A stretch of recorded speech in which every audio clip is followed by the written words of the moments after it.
यीशु मसीह जब इस पृथ्वी पर आए तब वे अक्सर परमेश्वर के राज्य की बातों को दृष्टांतों के द्वारा समझाते थे। आज हम उन्हीं दृष्टांतों में से एक दृष्टांत का अध्ययन करेंगे जिसका शीर्षक है दुष्ट किसानों का दृष्टांत।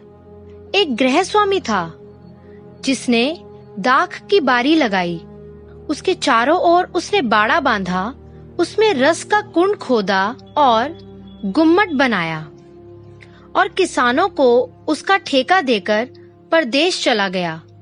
जब फल का समय निकट आया तो उसने अपने दासों को उसका फल लेने के लिए किसानों के पास भेजा, पर किसानों ने उसके दासों को पकड़ के किसी को पीटा और किसी को मार डाला और किसी पर पथराव किया। फिर उसने पहलों से अधिक और दासों को भेजा और उन्होंने उनसे भी वैसा ही किया। अंत में उसने अपने पुत्र को उनके पास यह सोचकर भेजा कि वे मेरे पुत्र का आदर करेंगे, परंतु किसानों ने पुत्र को देखकर आपस में कहा, यह तो वारिस है, आओ इसे मार डालें और इसकी मिरास ले लें। अतः उन्होंने उसे पकड़ा और दाख की बारी से बाहर निकालकर मार डाला। इसलिए जब दाख की बारी का स्वामी आएगा तो उन किसानों के साथ क्या करेगा?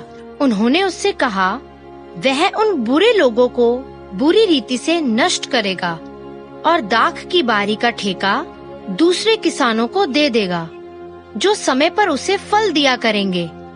यीशु ने उनसे कहा, क्या तुमने कभी पवित्र शास्त्र में यह नहीं पढ़ा? जिस पत्थर को राजमिस्त्रियों ने निकम्मा ठहराया था, वही कोने के सिरे का पत्थर हो गया।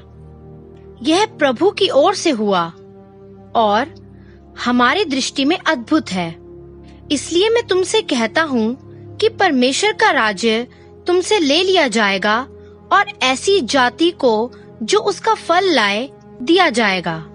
जो इस पत्थर पर गिरेगा वह चकनाचूर हो जाएगा और जिस पर वह गिरेगा उसको पीस डालेगा। प्रधान याजक और फरीसी उसके दृष्टांतों को सुनकर समझ गए कि वह उनके विषय में कहता है और उन्होंने उसे पकड़ना चाहा, परंतु लोगों से डर गए क्योंकि वे उसे भविष्यद्वक्ता मानते थे।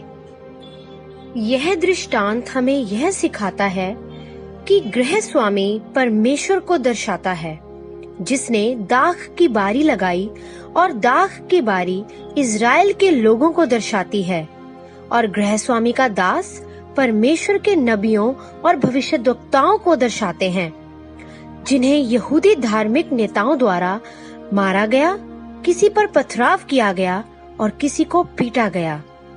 यानी उन्होंने परमेश्वर के नबियों का भी आदर नहीं किया।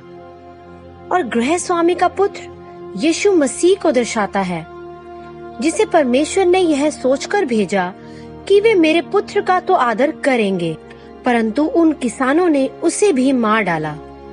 जिस प्रकार यहूदियों ने परमेश्वर के पुत्र का भी आदर नहीं किया और उन्हें मार डाला। अब इस पर दाख की बारी का स्वामी यानी परमेश्वर क्या करेंगे? वे दाख की बारी का ठेका दूसरे किसानों को दे देंगे।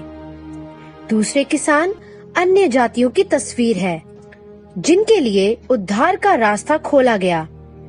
इसका अर्थ यह है कि परमेश्वर का राज्य उनके लिए है जो अच्छा फल लाते हैं और परमेश्वर के वचन का आदर और उनकी आज्ञाकारिता करते हैं और जो विश्वास योग्य हैं।